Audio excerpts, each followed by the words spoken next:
இயேசு கிறிஸ்துவின் நாமத்தில் அன்பின் வாழ்த்துக்கள். இந்த நாளில் ஆண்டவர் உங்களுக்கு தருகிற வார்த்தை ஏசாயா அதிகாரம் 29 வசனம் 14. நான் அற்புதமும் ஆச்சரியமுமான பிரகாரமாக இந்த ஜனங்களுக்குள்ளே ஒரு அதிசயத்தை செய்தேன். பிரியமானவர்களே, இந்த காலை வேளையில உங்களோடு கூட ஆண்டவர் இந்த வசனத்தின் மூலமாக பேச போகிறார். ஸ்காட்லாந்து தேசத்தின் எழுப்புதலுக்கு காரணமாக இருந்த ஒரு நபர் தான் ஜான் நாக்ஸ் என்ற தேவ மனிதர். அந்த தேசத்துல பயங்கரமான பாவங்கள், அநியாயங்கள், அக்கிரமங்கள், எங்கு பார்த்தாலும் போதை நாவிகள் பெருகியிருந்த அந்த நாட்களை தான் ஒரு ஜெப வீரனை கர்த்தர் எழுப்புகிறதை நம்ம பார்க்கிறோம். தேவ சமூகத்துல இரவும் பகலும் போராடி, ஆண்டவரே ஸ்காட்லாந்து தேசத்தை எனக்கு தாரும், இல்லைன்னா என்னுடைய ஜீவனை எடுத்துக்கொள்ளும் அப்படின்னு சொல்லி போராடி கண்ணீரோடு முழங்காலே நின்று ஜெபிக்கிற ஒரு மனிதர் தான் இந்த ஜான் நாக்ஸ் என்ற தேவ மனிதர். பிரியமானவர்களே, இரவும் பகலும் பாராமல் தேவ சமூகத்துல போராடி கண்ணீரோடு முழங்கால நின்று ஜெபித்த ஜெபம் வீணாய் போகவில்லை. அற்புதமும் ஆச்சரியமுமான காரியங்களை செய்வேன் அவர் சொன்ன பிரகாரமாக அந்த தேசத்துல பல மாற்றங்கள் உண்டாக ஆரம்பித்தது. தேசம் பரிசுத்தமாகப்பட ஆரம்பித்தது. தேசத்துல ஒரு எழுப்புதல் உண்டாக ஆரம்பித்தது.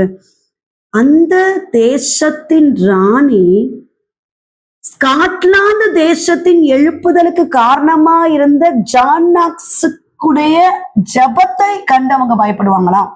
எந்த போர் சேவகருடைய காலடி சத்தத்தை கேட்டு நான் பயப்பட மாட்டேன், இந்த ஸ்காட்லாந்து தேசத்தின் எழுப்புதலுக்கு காரணமா இருக்கிற ஜான் நாக்ஸுடைய ஜபத்தை கண்டு நான் நடுங்குகிறேன் அப்படின்னு சொல்லி அந்த ராணி சொல்லி இருக்கிறாங்க. பிரியமானவர்களே, ஜபம் ஒரு பெரிய மாற்றத்தை கொண்டு வரும். தேவ சமூகத்துல இரவும் பகலும் போராடி நம்ம ஜெபிக்கிற ஜெபம் ஒரு நாளும் வீணாய் போகாது. கர்த்தர் அற்புதத்தை செய்வார், ஆச்சரியமான காரியங்களை செய்வார். உங்க குடும்பத்துல ஏதோ ஒரு காரியத்துக்காக நீங்க ஜெபித்து கொண்டே இருக்கிறீங்க, போராடி கொண்டு இருக்கிறீங்க, நிச்சயமாக அந்த ஜெபங்களுக்கு பதில் வரும். ஜெபத்தை விட்டு விடாதிருங்கள், இன்னும் அதிகமாய் கூப்பிடுங்கள். கர்த்தர் உங்க வாழ்க்கையில ஆச்சரியமான காரியங்களை செய்வார். ஜெபிப்போம். நீங்க நேசிக்கிறீங்க நல்ல தகப்பனே, இந்த கால வேலைக்காக நன்றி செலுத்துகிறோம். கர்த்தர் அந்த நல்ல வார்த்தைக்காக நன்றி அப்பா. அற்புதமும் ஆச்சரியமான காரியங்களை இந்த ஜனங்களுக்குள்ளே செய்வேன்னு சொல்லியிருக்கிறீரே. அருமையான தேவ பிள்ளைகளுக்காக ஸ்தோத்திரம். குடும்பங்களை ஆசீர்வதிங்க, செய்கிற வேலைகளை ஆசீர்வதிங்க, கையின் பிரயாசங்களை ஆசீர்வதிங்க, தொழில்களை ஆசீர்வதிங்கப்பா. கற்பத்தின் கனிக்காக காத்திருக்கிற பிள்ளைகளுக்காக ஜெபிக்கிறோம். கர்த்தர் ஆசீர்வதிப்பீராக. கற்பிணிகளை ஆசீர்வதிங்கப்பா. திருமணமாக வேண்டிய பிள்ளைகளை ஆசீர்வதிங்கப்பா.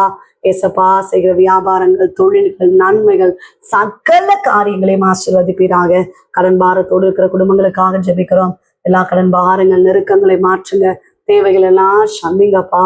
படிக்கிற பிள்ளைகளை ஆசீர்வதிங்க, விசேஷ தனியான கிருபைகளை கொடுங்கப்பா. பலவீனத்தோடு இருக்கிற பிள்ளைகளுக்காக ஜெபிக்கிறோம். கர்த்தர் நல்ல சுகத்தை, ஆரோக்கியத்தை தருகிறபடியினால ஸ்தோத்திரம். நாள் முழுவதும் கர்த்தர் தாங்கி நடத்துவீராக, பெரிய காரியங்களை செய்வீராக. இயேசு கிறிஸ்துவின் நாமத்தில் ஜெபிக்கிறோம் எங்கள் ஜீவனோட நல்ல தகப்பனே, ஆமென். பிரியமானவர்களே, கர்த்தர் உங்களோடு பேசியிருக்கிறார். ஜெபியுங்கள். அற்புதமும் ஆச்சரியமுமான காரியங்களை ஏசப்பா உங்க வாழ்க்கையில செய்வார். உங்களுக்காக உங்களுடைய ஜெப விண்ணப்பங்களுக்காக நாங்கள் ஜெபிக்கிறோம். நீங்களும் எங்களுக்காக, எங்களுடைய ஊழியர்களுக்காக ஜெபித்துக் கொள்ளுங்கள். God bless you.